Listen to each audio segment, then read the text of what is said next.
Viewer discretion is advised.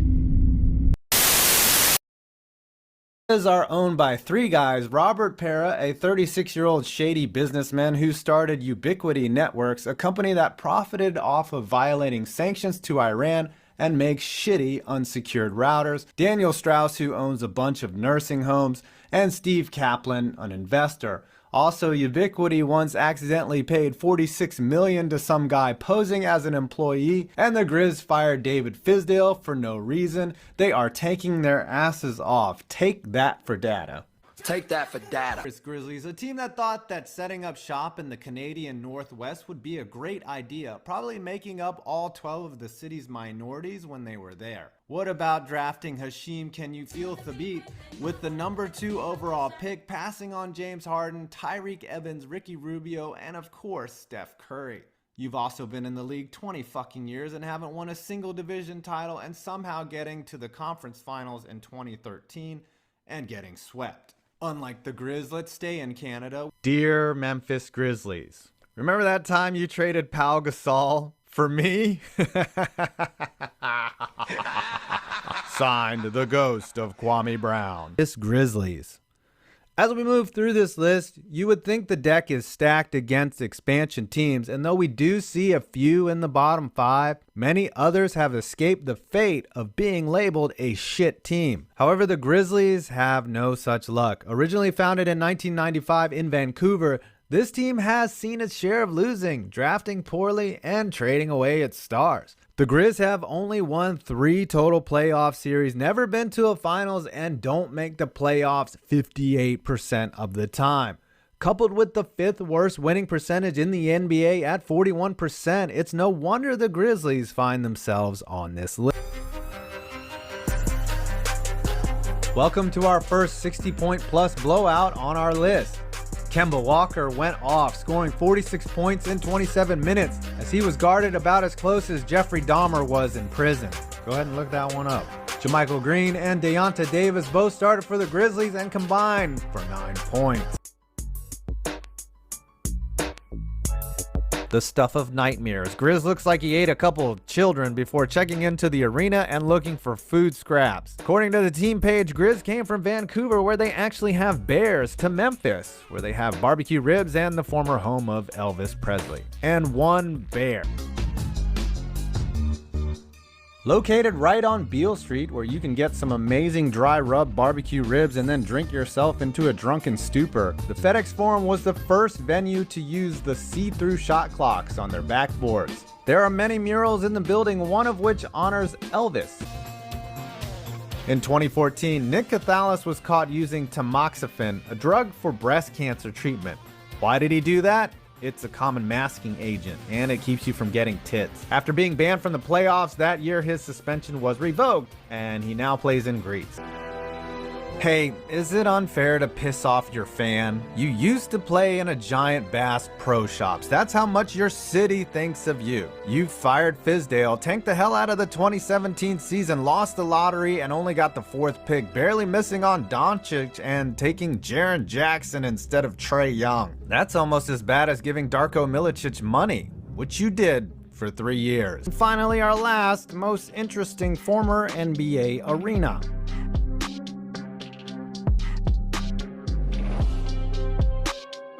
Memphis, I get it. You were named after an ancient Egyptian city, but I'm not sure what that has to do with Tennessee, like a Parthenon in Nashville. The pyramid, built in 1991, served as an odd monument and house of the NBA from 2001 to 2004. Due to its proximity to the Mississippi River and poor drainage, it suffered multiple floods and was replaced in 2004. But then, after sitting empty for a decade, a new awesome tenant took over the building.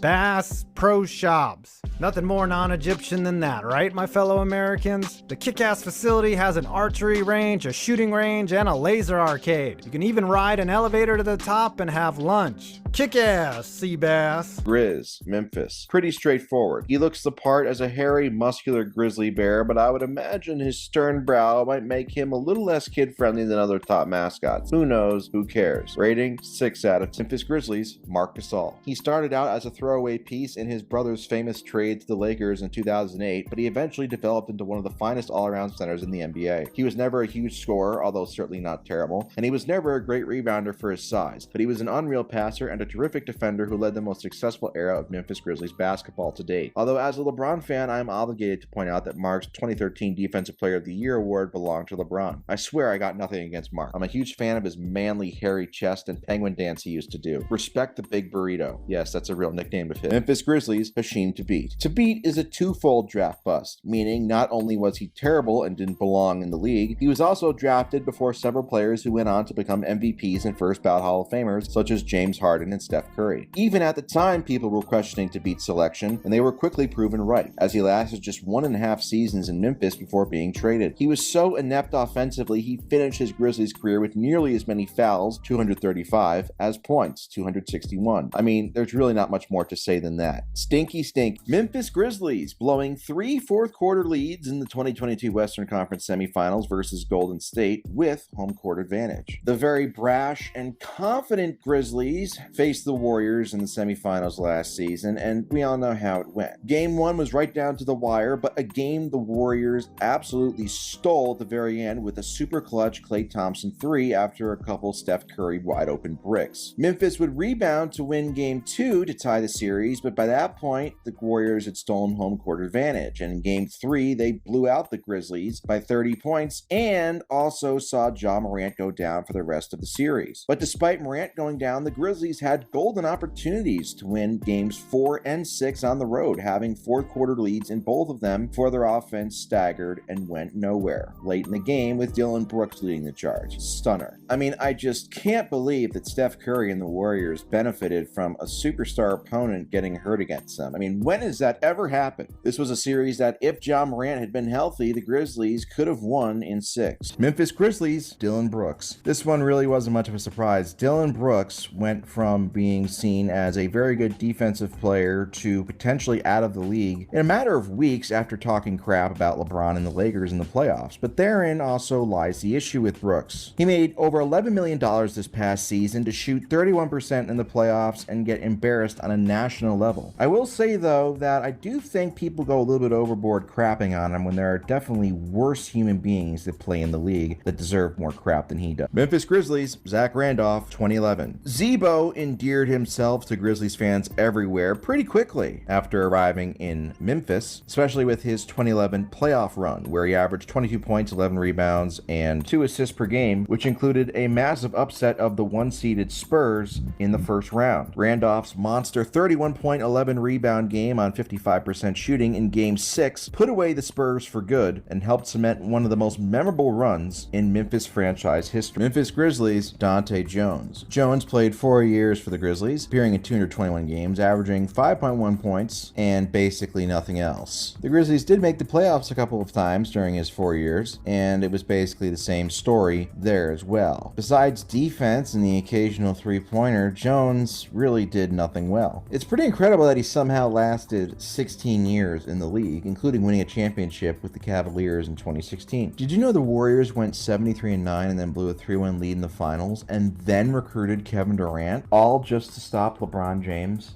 Incredible, right? Memphis Grizzlies. One of Dillon Brooks' errant shots just broke through my living room window as I said this. Thanks a lot, Dillon. For the first time in nearly 3 decades, this team actually has an exciting young star to build around. That's progress, but guess what? It doesn't matter. Ja Morant could develop into a top 5 point guard ever, and Memphis will still never win shit because it's Memphis. Morant will always be a defensive liability, and I wouldn't be surprised if he demands a trade at some point, because what potential superstar player would ever want to willingly live in Memphis for the majority of their adult? The Grizzlies have to keep Morant away from street life at any cost. Ja, you are pissing away a 9-figure career because you want to get traded to the Bloods. You are a fucking moron.